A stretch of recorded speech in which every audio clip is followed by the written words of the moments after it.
হ্যাঁ, বাড়ি কই? বাড়ি গতকাল আপনি সামাজিক মাধ্যমে ভারত বিরোধী পোস্ট করেছেন, এরপর আপনাকে থানায় গ্রেপ্তার করে এনেছে। কি বলবেন গোটা বিষয় নিয়ে?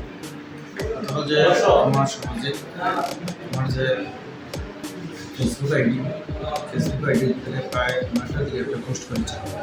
বর্তমান যে ভারত এবং পাকিস্তানের যে যুদ্ধ পরিস্থিতি, সেই পরিস্থিতির বিরুদ্ধে কয়েকজনের কমেন্টসের এবং পোস্টের ভিত্তিতে এটা পোস্টটা করেছিলাম। যেহেতু ইন্ডিয়া গভর্নমেন্টের চিন্তাধারা না জঙ্গি এবং পাকিস্তানি জঙ্গি এবং যারা জঙ্গিকে মদত দিচ্ছে তাদের বিরুদ্ধে লড়াই, তো কিছু উৎসাহী মানুষ এটা বিকৃতভাবে মানুষকে বোঝাচ্ছে। যেহেতু আমার পোস্টটা সঠিকভাবে হয়নি, এটা ভুল বুঝতে পেরে আমি আবার সঙ্গে সঙ্গে আমি এটা ডিলিট করে নিয়েছি। তো যেটা করেছি বর্তমান পরিস্থিতি এটা করা ঠিক হয়নি, পোস্টটা সম্পূর্ণভাবে ভুল ছিল।